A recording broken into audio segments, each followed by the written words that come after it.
Muy buenas, estimados amigos, compañeros, vecinos, ciudadanos.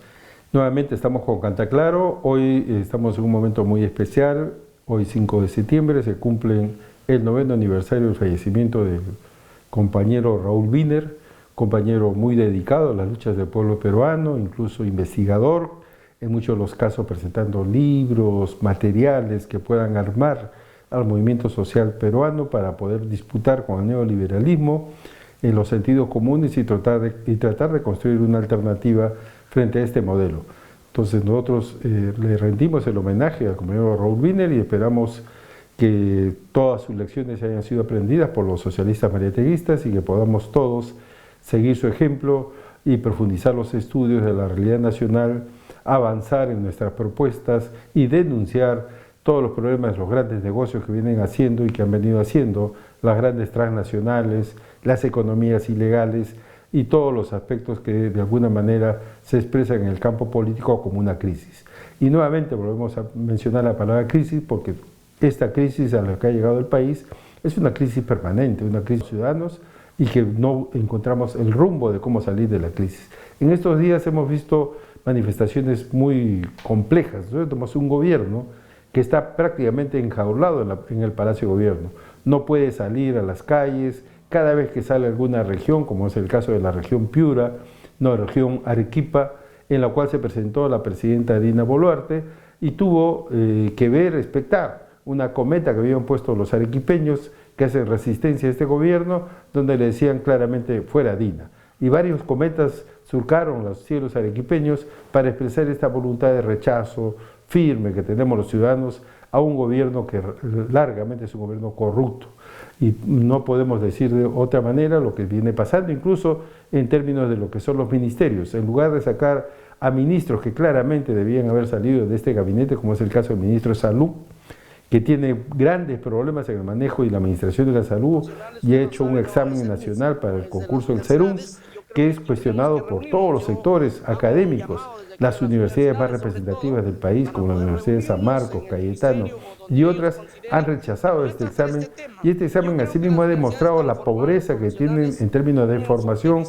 varias universidades en nuestro país y que lamentablemente no están siendo vigiladas, supervisadas por la Superintendencia Nacional de Educación Universitaria y están poniendo en riesgo la vida de los ciudadanos, porque en estos momentos muchos de estas personas que dieron esos exámenes y salieron desaprobados van a ser los que van a prestar servicios en las zonas rurales, sobre todo en las zonas más alejadas del país, poniendo en riesgo la vida de los ciudadanos de esas zonas, llevando personas no con las calificaciones que corresponden, producto de la estafa, en muchos de los casos que han vivido estas personas, en las llamadas universidades Bamba. Sabemos por los resultados, por ejemplo, que incluso una profesional de una universidad muy conocida, de la cual es dueño el gobernador de La Libertad, tuvo 0.2 de nota, o sea, sacó 0.2, o sea, ¿qué significa eso? Que no ha podido ni siquiera tener un mínimo de nota aprobatoria, pero además muy por debajo, o sea, ha logrado el 100% del examen solamente resolver el 10%. Eso significa la precariedad en términos de la educación y la estafa a la cual están siendo sometidos miles de jóvenes de nuestro país, producto de un sistema universitario que no garantiza calidad y por lo tanto genera perjuicios en los ciudadanos, porque esto no es un problema solamente que estafan a las personas que acuden a estas universidades, sino genera perjuicios en los ciudadanos, porque estamos expuestos a que profesionales con poca capacidad sean los que presten servicios en el campo de la salud, en el campo de la educación, en el campo de la economía, en el campo de la ingeniería, porque no están adecuadamente preparados. Es lamentable que estemos en esa situación y que nuestro Ministerio de Salud esté a la cabeza de esa irresponsabilidad en la cual está poniendo la salud de los peruanos. También tenemos otro ministro, como el ministro de Educación, que ha expresado muchas veces y ha tenido obviamente algunas expresiones totalmente discriminatorias con las poblaciones indígenas e incluso llevando a un problema de costumbre cultural las violaciones a las que han sido objeto muchos estudiantes de los colegios que tienen en las comunidades amazónicas y diciendo que esto es un tema cultural, cuando estamos claramente frente a hechos de violatorios que no han sido sancionados, que no han sido castigados y que lamentablemente están avalados por la autoridad principal en la educación, como el ministro de Educación, y tiene obviamente la condescendencia de la Presidenta de la República, la condescendencia de la ex ministra de Cultura e incluso la ex ministra de la Mujer. Entonces estamos frente a una situación realmente compleja en este mundo, además en este país, además de los problemas que vienen suscitándose alrededor del ministro de Agricultura,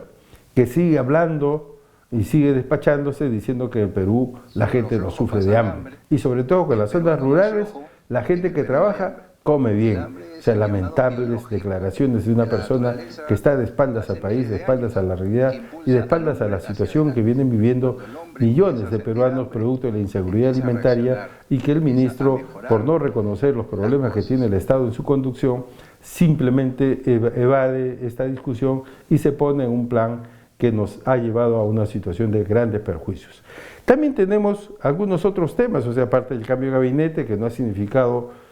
grandes cambios importantes, se ha mantenido a los ministros mafiosos, como es el caso del ministro del Interior, que de manera desfachatada sale declarando que incluso el vehículo sale diciendo a través de la relación que el vehículo de la Presidenta de la República, llamado el Cofre, ha sido utilizado para el escape de Vladimir Cerrón. Ese vehículo de la Presidencia de la República ha recibido órdenes, obviamente, del entorno presidencial para ayudar al escape de Vladimir Cerrón, es lo que ha declarado el propio ministro, y ese ministro se mantiene, porque es un ministro que viene de alguna manera apañando todas las tropelías, todas las corrupciones que viene desde el entorno policial. Incluso se preocupa de ponerle a los abogados al hermano de Dina Boluarte e incluso a Dina Boluarte para que lo defiendan en los casos que han sido sometidos producto de los actos de corrupción que han sido identificados por la Fiscalía. También tenemos el otro problema, que el propio Congreso mafioso, el Congreso que tenemos, este Congreso que es parte de esa coalición mafiosa, el Congreso, ¿qué es lo que ha hecho? Acaba de aprobar una ley en la cual la investigación ya no sea a cargo de la Fiscalía, sino está a cargo de la policía. Una decisión inconstitucional. La Constitución claramente dice que la Fiscalía es la encargada de la investigación desde el primer momento. Y lo que ha pasado ahora es que los señores congresistas, muchos de ellos con problemas probables de delitos, como es el caso de los mochasueldos y otros, muchos de ellos en esa situación prefieren que los investiguen sus policías para que haya impunidad, para que no tengan ningún problema, y han sacado a la Fiscalía del rol de investigación, porque la Fiscalía ha abierto una serie de investigaciones sobre las cuales ellos tienen que rendir cuentas, entonces prefieren ser investigados por los policías, y entonces vamos a tener no solamente un problema con los mochasueldos, no solamente con todos los problemas que hay en el Estado alrededor de la Presidenta de la República y su entorno, sino que además vamos a tener que los ciudadanos vamos a estar expuestos a cualquier abuso de parte de la policía, y como es en el caso de cuando matan a personas en las calles producto de haber desarrollado alguna acción de protesta, los que van a investigar son los propios policías, o sea, los que usaron las armas con fines delictivos en contra de ciudadanos que protestan de manera fehaciente frente a los problemas que tiene la organización del Estado y el gobierno nacional. También tenemos que la economía nuestra no despega, y bueno, hemos entrado a los índices de problemas de impunidad en la parte más alta, más compleja, en los problemas de mayor volumen en términos de representación de quienes están en estos momentos ocupando los principales puestos en el Estado. Hemos visto en estos días, además, en el colmo de la impunidad, que en el propio Congreso está una foto en las salas principales, una foto de Vladimir Cerrón, y que él obviamente tiene toda la impunidad. Obviamente estamos hablando del pacto, quienes piensen todavía que Perú Libre es un movimiento de izquierda están totalmente equivocados. Estamos hablando de un movimiento que claramente ha pactado con la derecha para darle todo el poder a la derecha y para que ellos gobiernen a su antojo, y es parte de ese pacto mafioso que viene controlando el poder en el país. Tenemos lamentablemente la arremetida de la extorsión en nuestro país. La arremetida de la extorsión, y sobre todo en Lima. a niveles de llegar a solicitar cupos a algunas personas, sino que además a matar a choferes, a pasajeros que transitan en los vehículos que están siendo extorsionados y una violencia generalizada en la ciudad, lamentablemente porque hay una inacción absoluta de parte del gobierno. No tenemos gobierno, dirían algunos, y estamos en una situación de desgobierno en el país. Eso es un problema grave que tenemos que enfrentar y por eso alentamos nosotros todos los esfuerzos de insurgencia y de desobediencia civil que existen de los ciudadanos. Todas estas manifestaciones, el repudio de los congresistas en varias regiones, particularmente el más sonado, el caso de María Agüero, congresista de Perú Libre, que fue repudiada en la ciudad de Arequipa por todo además las sandeces que dijo previamente, y tenemos varias manifestaciones de protestas incluso con representantes de la derecha, el caso de Mercedes Arauz, cuando se hizo una reunión de ministros de Economía en la Universidad Católica, varios estudiantes expresaron su repudio a esta señora, que fue obviamente una de las autoras intelectuales de lo que pasó con el baguazo famoso, producto de la ley de la selva que quería implementar Alan García. Tenemos también algunos elementos importantes en el Valle del Tambo, donde hemos estado la semana pasada. Se han desarrollado una serie de acciones importantes en términos de construir la resistencia ciudadana. El CENUL, una organización que coordina a varios movimientos sociales del país, se ha reunido para establecer un conjunto de acciones de lucha que permitan de alguna manera hackear a esta coalición mafiosa. Están detrás del concepto del Frente Antidictatorial, que buscan una alianza lo más amplia posible con diversos grupos, diversos movimientos, para buscar tener una alternativa coherente, significativa al modelo de desarrollo que ha entrado en crisis y que lamentablemente no termina de caer, producto que también los ciudadanos todavía no estamos con el suficiente nivel de organización para buscar que derrotarlos. Entonces los movimientos sociales están en estos momentos tratando de organizarse, tratando de generar un proceso de articulación que pueda permitirles efectivamente alcanzar los objetivos y generar una esperanza para el pueblo peruano, generar una esperanza para los ciudadanos en términos de lograr la transformación. Tenemos nuevos escenarios en disputa, nuevos procesos que están abriéndose y que son importantes tener en cuenta. Va a haber,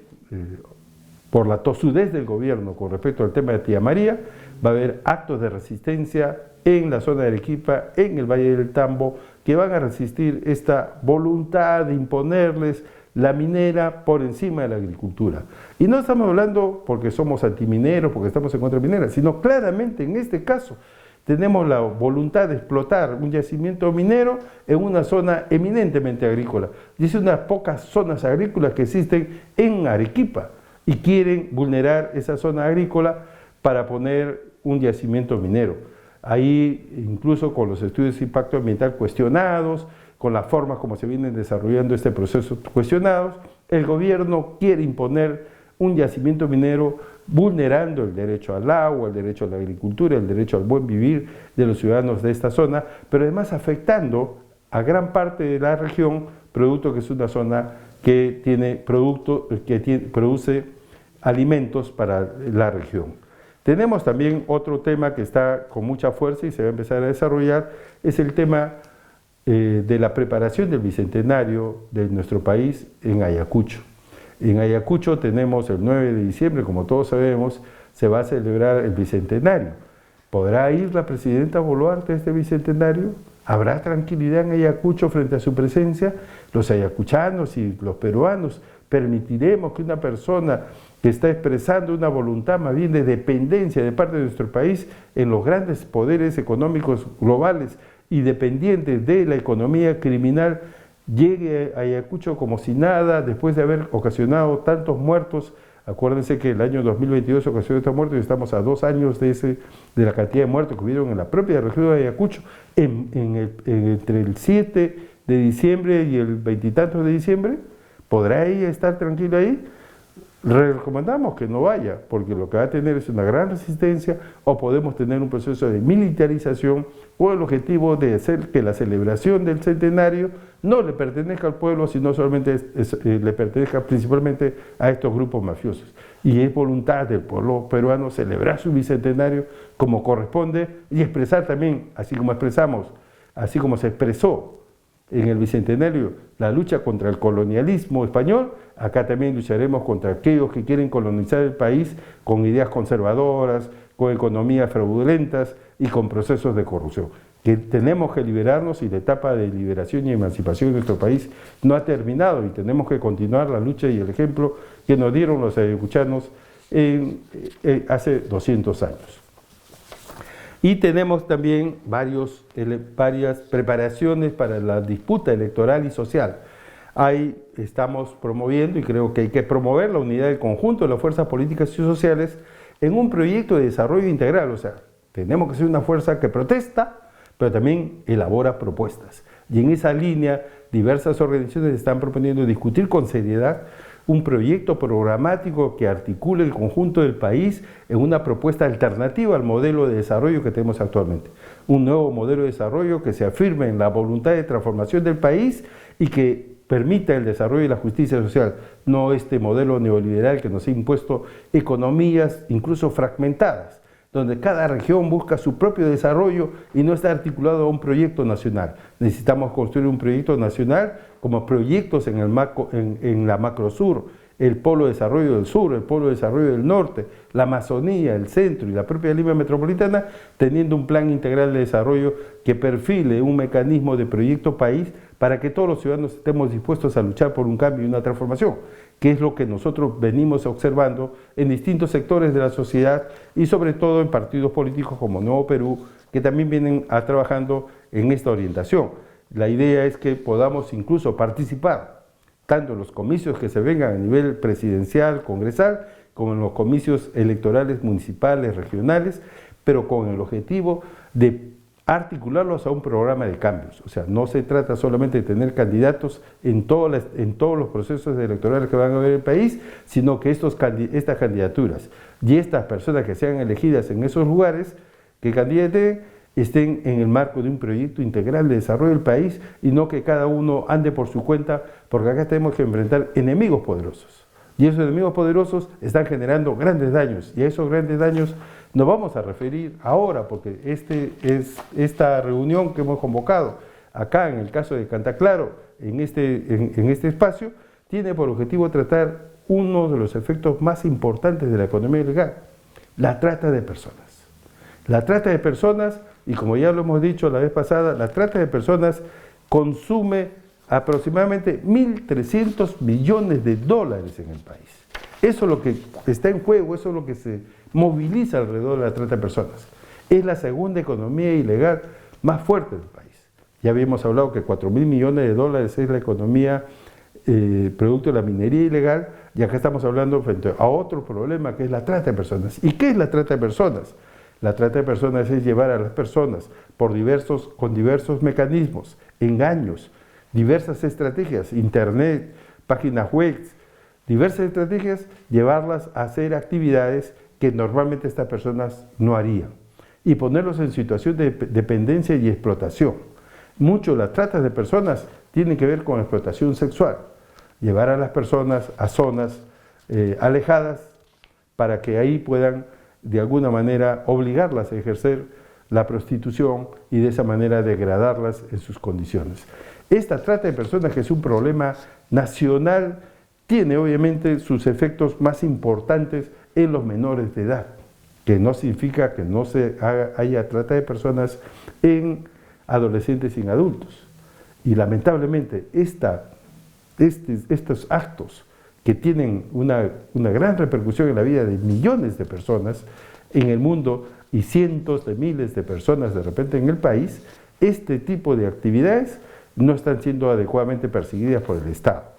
Los lugares de mayor volumen en trata de personas son Lima y la Amazonía peruana. Lima y la Amazonía peruana, donde hay unas rutas en las cuales tienen una estrecha conexión con la actividad ilegal de la minería. Tienen una estrecha conexión con el narcotráfico. Tienen una estrecha conexión también con el sicariato, la extorsión. O sea, es una actividad que articula a su alrededor varias actividades ilegales y que estamos permitiendo en nuestro país, lamentablemente, que esta actividad se desarrolle con los volúmenes de casos que estamos viendo. O sea, no se han disminuido significativamente los casos de trata de personas, a pesar de ser un acto penado en nuestro Código Penal, penado en nuestras diversas normas en términos de la legalidad que tenemos del marco jurídico. A pesar de ser una actividad penada, no está siendo adecuadamente reprimida. No tenemos en estos, a pesar que existen planes nacionales escritos por el Ministerio del Interior, en el Poder Judicial, no tenemos una estrategia efectiva, eficaz de disminución de la trata de personas.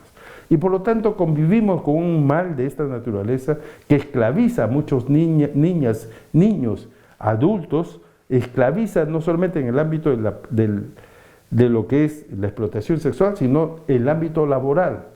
Muchas personas trabajando, por ejemplo, en la explotación, en la extracción del oro, en las zonas de Madre de Dios, en las zonas altas de Puno, donde hay mucha actividad de minería ilegal y que lamentablemente eso no está siendo adecuadamente perseguido. Entonces nosotros llamamos la atención sobre este problema porque es un problema grave que marca la vida de muchas personas y que genera grandes perjuicios a nuestra sociedad, porque estamos en la práctica desamparando a ciudadanos en una situación de esta naturaleza. Por ejemplo, nos dice el coronel Freddy Castillo, que es una cita que estamos aprovechando de un texto de economías ilegales hecho por Carlos Basombrillo y Dante Vera, dice lo siguiente, afirma que este delito resulta tan rentable a las organizaciones criminales que éstas tienen relación intrínseca con el lavado de activos provenientes de la minería ilegal, tráfico ilícito de drogas, tala ilegal, tráfico de niños, tráfico de órganos, contrabando y cibercrimen. O sea, todos estos delitos están conectados con este gran drama que viven miles de personas en nuestro país y que lamentablemente no tenemos de parte de la autoridad, Ministerio del Interior, por ejemplo, que es más preocupado en perseguir a la DIVIAC, más preocupado en encubrir los delitos de la presidenta que en resolver los problemas de los ciudadanos. Lamentablemente, frente a esto que ha constituido y que constituye también un poder económico, también se expresa un poder político que no tiene voluntad de perseguir. Acuérdense que hace poco se ha aprobado en nuestro Congreso de la República, en nuestro mal llamado Congreso de la República, se ha aprobado el tema de la no reconocimiento de las organizaciones criminales. Y esto, de alguna manera, genera beneficios y ya ha generado un beneficio a un grupo de tratantes de personas que han sido liberados, a pesar de haber sido detenidos, han sido liberados en términos de la aplicación de esta norma. O sea, no podemos permitir esta situación y lamentablemente en nuestro país esto se permite. Nosotros queremos llamar desde Cantaclaro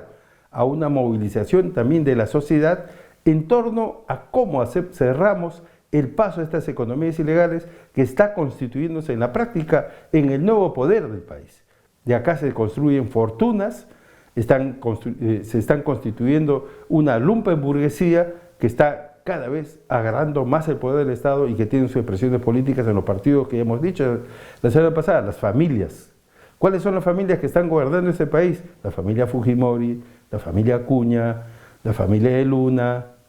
Entonces tenemos 3 a 4 familias que están apoderándose del país, pero a través de negocios ilegales. Y eso no podemos aceptar y por eso desde Cantaclaro llamamos a movilizarnos con mayor energía, porque estamos frente a una situación compleja, frente a un Estado fallido que en la práctica está desprotegiéndonos a todos los ciudadanos. Además, y finalmente para decir que saludamos los esfuerzos que vienen desarrollando los distintos militantes del Partido Socialista en la realización de sus congresos provinciales, congresos en Limas y el Congreso Nacional prontamente a realizarse el 12 de octubre y esperamos efectivamente que así como los socialistas se vienen agrupando y organizando para fortalecer su trabajo político y fortalecer el trabajo para promover la indignación ciudadana y para responder adecuadamente a esta coalición mafiosa, esperamos esos mismos avances en Nuevo Perú y en las Fuerzas Hermanas, porque necesitamos construir un polo político de cambio y transformación y que lamentablemente a veces algunos elementos de división pueden estar perjudicando. Queremos nosotros, desde Cantaclaro, alentar la unidad del pueblo peruano, alentar la unidad de las fuerzas políticas del cambio y alentar la construcción de un proyecto político para el país de cambio y transformación alternativo al modelo neoliberal, para que haya justicia y paz en nuestro país. Muchas gracias.